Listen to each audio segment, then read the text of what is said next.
Hola, bienvenidos al nuevo capítulo de Paraulafilia.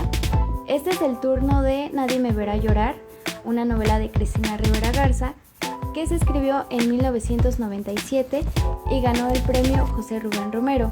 Después se publicó en junio de 1999 en la editorial Tusquets y ganó el premio Sor Juana Inés de la Cruz en la FIL en 2001.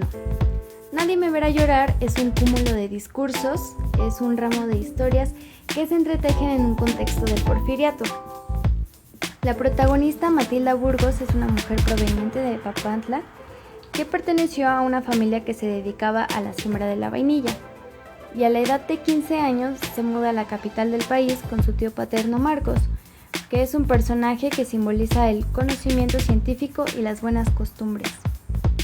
Cristina Rivera Garza describe a la sociedad que vive bajo un régimen dictatorial. También habla de personajes como Cástulo y Diamantina que buscan la libertad a través de la revolución. La novela es el resultado de múltiples textos y se le conoce como una estructura fragmentada. Ocurre en varios momentos de la historia de México y oscila entre los años de 1885 a 1958. Te lleva de una historia central que está ocurriendo en 1920 a los recuerdos de varios personajes que, varían entre estas dos épocas que les dijimos. La novela se divide en 8 partes, es decir, 8 capítulos. El primero, reflejos, gradaciones de luz, imágenes. El segundo, el esposo de la vainilla, todo es lenguaje. Las buenas costumbres, la diableza, un mapa, un método sin puertas, vivir en la vida real del mundo. A través de estos 8 capítulos conocemos a Matilda y a Joaquín. Estos son personajes que evocan el olvido, la incertidumbre, el caos, las adicciones. La novela de Cristina Rivera Garza plantea y responde 2 grandes preguntas. ¿Cómo se convierte uno en fotógrafo de locos? ¿Y cómo se convierte uno en una loca? Bueno, pues estas 2 preguntas son el eje central de la novela, al igual que sus 2 personajes, y evidentemente cada pregunta corresponde a uno de los personajes, haciéndoselo a la otra, ¿no? Joaquín Burgos, el personaje principal masculino de esta obra, es un fotógrafo y se encuentra en el manicomio tomando fotos de archivo de las personas que van pasando por el manicomio, y él es a quien la loca le hace la pregunta cómo se convierte uno en fotógrafo de locas y viceversa, es decir, el fotógrafo pregunta cómo se convierte uno en una loca a Matilda Burgos, que es la otra persona de esta pareja de protagonistas. Y a lo largo de la novela y de estos 8 capítulos se va a ir viendo, como les decía, a través de recuerdos y de diferentes recursos literarios, cómo va a irse construyendo la historia de estos 2 personajes para finalmente contestar estas preguntas. Es decir, las 2 preguntas hablan sobre el pasado para configurar la historia de los personajes y vamos a ir viendo cómo se va resolviendo esta situación, cómo los 2 personajes llegaron a este punto en el cual se encuentran. Mucha de la información que nos presenta la novela es verídica y fue investigada por Cristina Rivera Garza para diferentes trabajos, en especial para su tesis, que aparece como mencionada al final de la novela en unas notas finales, y menciona también los estudios de otros libros que utiliza para crear la novela en sí. Entre ellos los que tienen que ver con la higiene, los que tienen que ver con la geografía, los que tienen que ver con el tratado de algunas plantas y los más importantes que serían los archivos de los documentos que escribieron en sí las personas que estaban dentro del manicomio general en el Distrito Federal en la época en la que marca. De hecho, a pesar de que toda la historia es imaginaria, es parte de la imaginación de la autora, está basada en una persona real que escribió en La Castañeda, este nombre que tiene o apodo que tiene la institución del Manicomio General del Distrito Federal. Yo recomiendo esta novela porque para mí fue un deleite de principio a fin, desde la primera oración hasta la última. Incluso Carlos Fuentes menciona que es una de las obras de ficción más notables de la literatura, no solo mexicana, sino en castellano de esta vuelta de siglo. Como mencioné al principio, es un ramo de historias en las que Cristina nos muestra personajes muy interesantes, que tienen algo mágico, no sé. Es una mezcla de ficción, o sea, no todo es verídico, pero sí se basa en historias reales. Es muy interesante que tiene esta parte verídica y esta parte histórica, y la mayoría de los textos que menciona en la nota final Cristina Rivera Garza son de libros de historia, y todo lo que viene en el texto va a ser altamente documentado para poder hablar de ello. Incluso entra en detalles increíblemente precisos, como por ejemplo el de la preparación de la vainilla, o la geografía de Papantla y la historia de cómo se fue poblando, y todo este tipo de recursos literarios. Sin embargo, lo interesante de ello es que Cristina Rivera Garza consigue no solo crear una historia donde te va contando partes de la historia de México o de historia general, donde ella claramente interviene con documentos reales, sino que lo hace también que todo el tiempo piensas que es una historia, que te está contando la novela de estos dos personajes, y ni siquiera parece que te esté enseñando historia en ese momento, aunque lo hace de manera muy, muy sutil, ¿no? Uh-huh. Y tiene una muy, muy buena forma de describir las cosas, como mencionas, cosas que parecieran no poderse mencionar de otra manera o no pudieran describirse, tiene una sensibilidad para hacerlo. De hecho, yo recuerdo que tengo aquí mencionado que tiene, por ejemplo, la imagen de Alberta abandonándolo, dejándolo varado para siempre a la orilla de un río, lo siguió de cerca todo el camino de regreso a su casa. Hasta ahí está describiendo una persona que evidentemente abandonó a otra en un río, y pone ahí un punto, y hasta ahí quedaría perfecta la descripción. Ya no necesita nada más para hacernos entender que una persona abandonó a otra a la orilla de un río. Y sin embargo, Cristina Rivera Garza añade al final de este párrafo: el perro azul de la memoria le mordió los tobillos. Y eso nos ayuda para comprender el estado sentimental del personaje, más allá de la descripción pura de la situación en la que se encuentra. Es decir, si sabemos que se abandonó a una persona en un río, pero el perro azul de la memoria le mordió los tobillos, te da ya el sentimiento, lo que necesitaba, lo que le hacía falta a ese párrafo, para que nos sintamos más adentrados en lo que se está diciendo y en cómo se sienten los personajes. Y la metáfora es preciosa, los perros que te muerden, es decir, de alguna manera la memoria siempre va a ser de esa manera, o la memoria de cosas tristes va a ser como algo que no quieres que te alcance y sin embargo te viene persiguiendo y llega. Y Cristina Rivera Garza tiene unos muy bonitos, sobre todo acercamientos a los colores.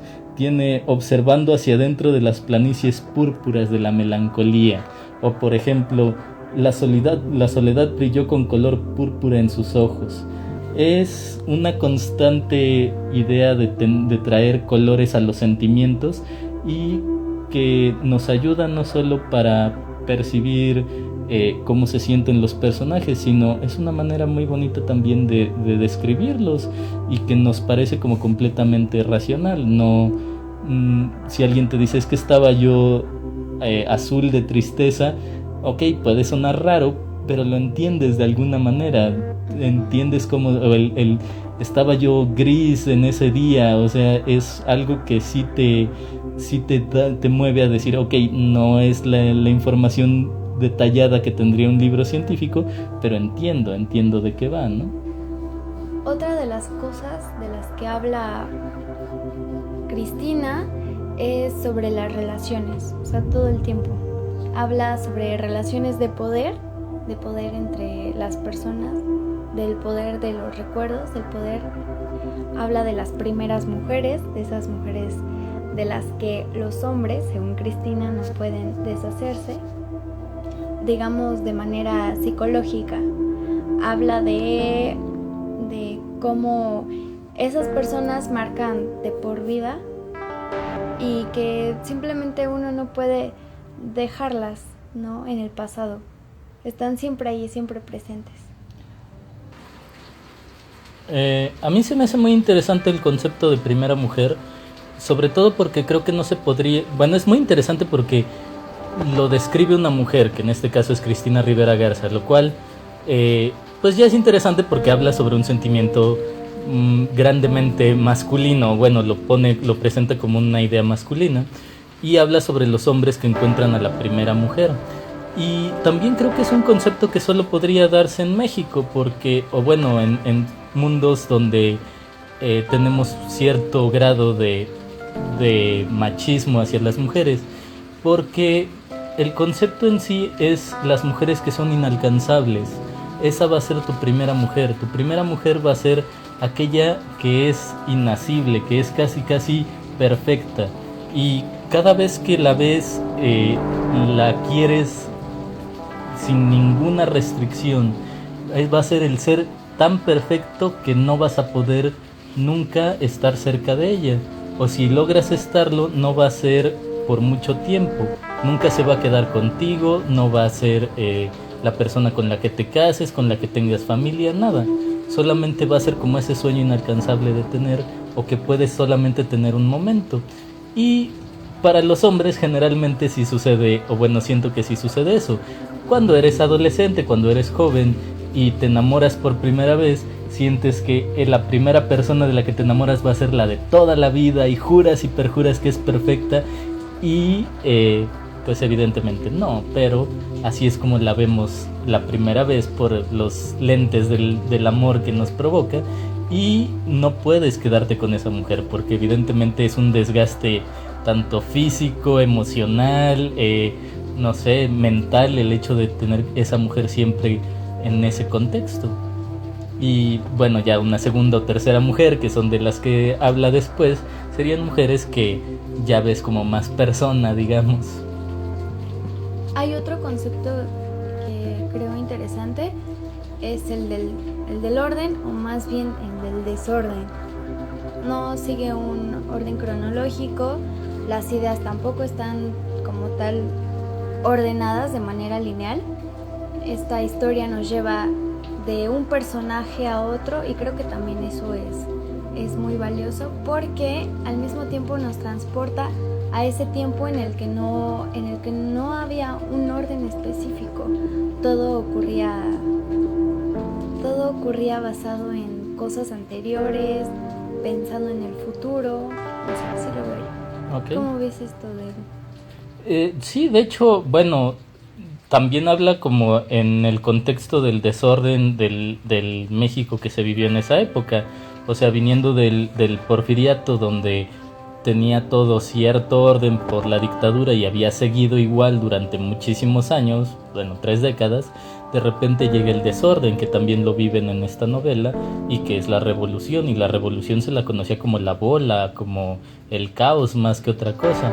De repente nadie sabe en dónde está parado, ni qué sucede, ni cómo va a resultar las circunstancias, e incluso, bueno, ya haciendo broma, pues nadie sabe contra quién está peleando. O sea, hay un punto en el cual el desorden es tal que dicen, ok, ahora somos villistas, somos carrancistas, ¿qué somos, no? Y eso es parte de la intención de la novela también, ¿no? O sea, no solo es el desorden, digamos, del concepto histórico que se vive, pero también del concepto mental que se vive. Es decir, la entrevista se está haciendo a una mujer que está en un manicomio y que evidentemente tienen bajo el concepto de loca, y entonces eso va a permitirnos que todos sus discursos y todos sus relatos no vayan a ser de manera normal, digámoslo, en ese contexto, o no vayan a ir de orden cronológico de la manera más ordenada. Van a ir sobre las cosas que se lo recuerdan, y va a ser sobre una idea bastante sentimental, o sea, bastante basada en vio de repente el tren, ok, el tren que parte de su vida le recuerda, y así se va configurando un poco la historia. Bueno, yo recomiendo mucho este libro porque me parece que está basado en dos ideas que se me hacen perfectas una con la otra. Es la unión de la historia con la novela, o bueno, con la literatura. Cristina Rivera Garza logra ser buena historiadora y buena literata al mismo tiempo.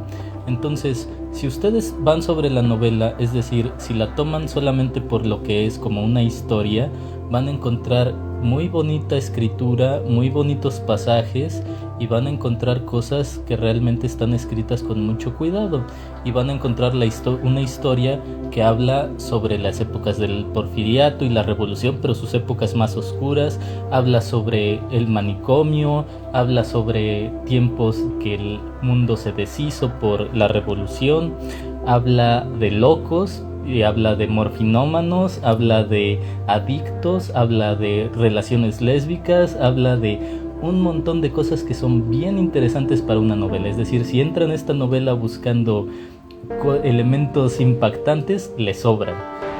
Y si entran a esta novela buscando la situación histórica, es decir, una vez que lean la novela, si se van deteniendo en cada parte y van preguntando cada renglón básicamente qué parte histórica contiene, hace mención de un montón de cosas como al aire, de manera muy sutil, te menciona un montón de lugares, un montón de situaciones, un montón de personajes, que si ustedes tienen la paciencia o la educación ya en este caso, y los van buscando cada uno de ellos, van a encontrar que son reales, y no solo son reales, son históricamente investigados, archivados y analizados. Entonces, esta historia no solo les puede contar como la novela de esta relación entre un fotógrafo y una loca, sino que además, si la ven con mucha profundidad, van a encontrar lagos inmensos de cosas que tiene y que son